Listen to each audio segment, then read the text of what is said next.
সিলেট অঞ্চলের বাইরে দেশের অর্থমন্ত্রী এ যেন বেমানান। 1991 থেকে 2018 সাল পর্যন্ত প্রতিটি রাজনৈতিক সরকারের আমলেই অর্থমন্ত্রীর দায়িত্বে ছিলেন সিলেট অঞ্চলের 3 কৃতি সন্তান, এম সাইফুর রহমান, শাহ এএমএস কিবরিয়া ও আবুল মাল আব্দুল মুহিত। এর মধ্যে একটি মেয়াদ ছাড়া বাকি 20 বছর মন্ত্রী ছিলেন সিলেট সদর আসনের সংসদ সদস্য। লক্ষণীয় বিষয়, সিলেটের 3 জন অর্থমন্ত্রী ভাষা আন্দোলনে অংশগ্রহণ করেছিলেন।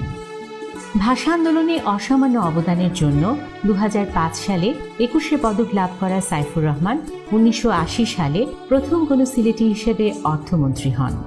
তিনি অর্থমন্ত্রীর দায়িত্ব পালনকালে 1992 সালে বাংলাদেশে প্রথমবারের মতো করের পরিসর বৃদ্ধি করে মূল্য সংযোজন কর প্রথা প্রবর্তন করেন। তিনি প্রথম সর্বাধিক 12 বার বাজেট পেশ করেন, যা পরে আবুল মাল আব্দুল মুহিত সমান সংখ্যক বাজেট পেশ করায় সিলেটের নাম চলে যায় এক অন্য উচ্চতায়। বিএনপি সরকারের অর্থমন্ত্রী ছাড়াও প্রথম 3 বছরে তিনি ব্যবসা ও বাণিজ্য মন্ত্রী হিসেবেও দায়িত্ব পালন করেন। দেশের অর্থনৈতিক সংস্কারের ক্ষেত্রে ও সংসদীয় গণতন্ত্র পুনরুত্থানের পর অর্থনীতির প্রসারে তার অবদান অনস্বীকার্য। এম সাইফুর রহমান ভাসমান মুদ্রা বিনিময় হার প্রবর্তন করেন। শিক্ষার বিনিময়ে খাদ্য কর্মসূচি শিক্ষাক্ষেত্রে ঝরে পড়া শিক্ষার্থীদের শিক্ষামুখী করতে সহায়ক ভূমিকা পালন করেন। তার প্রতিষ্ঠিত সিএ ফার্ম রহমান হক সুনামের সহিত কাজ করে যাচ্ছে এবং তিনি আইসিএমই এর সভাপতিও ছিলেন।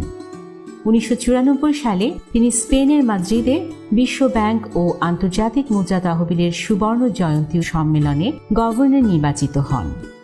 6 অক্টোবর 1932 সালে মৌলভীবাজারে জন্মগ্রহণ করা এম সাইফুর রহমান 5 সেপ্টেম্বর 2009 তারিখে সিলেট থেকে ঢাকা আসার পথে ব্রাহ্মণবাড়িয়ার কাছে এক মারাত্মক সড়ক দুর্ঘটনায় তৎক্ষণাৎ মারা যান। জীবনের সব পরীক্ষায় প্রথম হওয়া শাহ এএমএস কিবরিয়া 1954 সালে পাকিস্তান সরকারের কেন্দ্রীয় সুপিরিয়র সার্ভিস পরীক্ষায় প্রথম স্থান অর্জন করেন এবং পাকিস্তান ফরেন সার্ভিসের জন্য নির্বাচিত হন। রাষ্ট্রদূত, পররাষ্ট্র সচিব, জাতিসংঘের এশিয়া ও প্রশান্ত মহাসাগরীয় অঞ্চলের অর্থনৈতিক এবং সামাজিক কমিশনারের প্রধান নির্বাহী, আন্ডার সেক্রেটারি জেনারেলের মর্যাদায় অধিষ্ঠিত ছিলেন তিনি। চাকরি জীবন শেষে রাজনীতিতে যোগ দেওয়া কিবরিয়া ছিলেন আওয়ামী লীগের নির্বাচন পরিচালনা কমিটির প্রধান। 1996 থেকে 2001 মেয়াদে তৎকালীন প্রধানমন্ত্রী শেখ হাসিনা সরকারের অর্থমন্ত্রী হিসেবে শাহ এএমএস কিবরিয়া দেশে বৃদ্ধ ভাতা, বিধবা ভাতা, ক্ষুদ্র পরিসরের কৃষি ঋণ কার্যক্রম, স্বল্প ব্যয়ে গৃহায়ণ স্কিম, যুব কর্মসংস্থান কর্মসূচি, ব্যাংকিং ও অর্থনৈতিক ক্ষেত্রে গুরুত্বপূর্ণ সংস্কার কর্মসূচি গ্রহণ করেন। 1996 থেকে 2001 সময়কালে বাংলাদেশে প্রথমবারের মতো জিডিপির গড় 5.83% উন্নীত হয়। তথ্য প্রযুক্তি সামগ্রীর শুল্ক মুক্ত আমদানি ক্ষেত্রেও তিনি কার্যকর পদক্ষেপ নেন। 1 মে 1931 হবিগঞ্জে জন্মগ্রহণ করা কিবরিয়া ভাষা আন্দোলনে বঙ্গবন্ধুর সাথে জেল কেটেছেন এবং পেয়েছেন স্বাধীনতা পদক। তিনি 1978 সালে পররাষ্ট্র সচিব হিসেবে বাংলাদেশে ফিরে আসেন। 1979 সালে তিনি ম্যানিলায় আংডাটের সভায় 77 জাতি গ্রুপের প্রস্তুতি কমিটির চেয়ারম্যান হিসেবেও নির্বাচিত হন। শাহ এএমএস কিবরিয়া জানুয়ারি 27, 2005 তারিখে তার নির্বাচনী এলাকা হবিগঞ্জের বৈদ্যের বাজারে গ্রেনেড হামলায় মর্মান্তিকভাবে নিহত হন। দেশের ইতিহাসে যৌথভাবে 12 বার জাতীয় বাজেট পেশ করে নিজেকে এক অন্য উচ্চতায় নিয়ে যান আবুল মাল আব্দুল মুহিত। 2008 সালের নির্বাচনে শেখ হাসিনা সরকার গঠনের সময় অর্থমন্ত্রীর দায়িত্ব দেওয়ার জন্য তাকে বেছে নেওয়া হয়।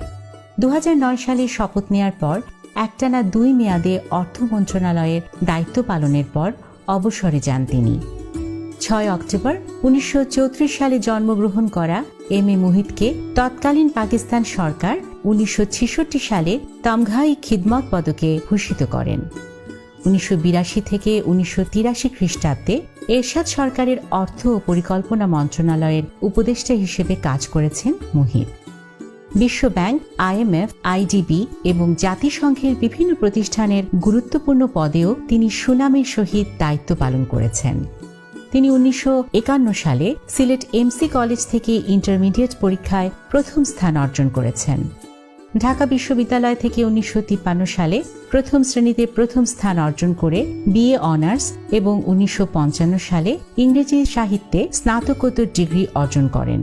তিনি 1957 থেকে 58 সালে অক্সফোর্ড বিশ্ববিদ্যালয়ে অধ্যয়ন করেন এবং 1963 থেকে 64 শিক্ষাবর্ষে হার্ভার্ড বিশ্ববিদ্যালয় থেকে এমপিএ ডিগ্রি লাভ করেন। ভাষা আন্দোলনে তার অসামান্য অবদানের জন্য 2005 সালে 21 পদক লাভ করেন। আবুল মাল আব্দুল মুহিতের সময়কালে 2019 সালে বাংলাদেশে প্রথমবারের মতো জিডিপির গড় 8.2% উন্নীত হয় এবং প্রতি বছর বাজেটের আকার অন্য যে কোনো সময়ের রেকর্ডকে ছাড়িয়ে যায়। জাতিসংঘের অর্থনৈতিক ও সামাজিক কাউন্সিলের মানদণ্ড অনুযায়ী একটি দেশের মাথাপিছু আয় হতে হবে কমপক্ষে 1230 মার্কিন ডলার। বাংলাদেশের মাথাপিছু আয় 1610 মার্কিন ডলার। মানব সম্পদ সূচকে 66 প্রয়োজন হলেও বাংলাদেশ অর্জন করেছে 72.9। অর্থনৈতিক ভঙ্গুরতার সূচক হতে হবে 32 ভাগ বা এর কম, যেখানে বাংলাদেশে রয়েছে 24.8 ভাগ। এই সব অগ্রগতি হয়েছে আবুল মাল আব্দুল মুহিতের সময়।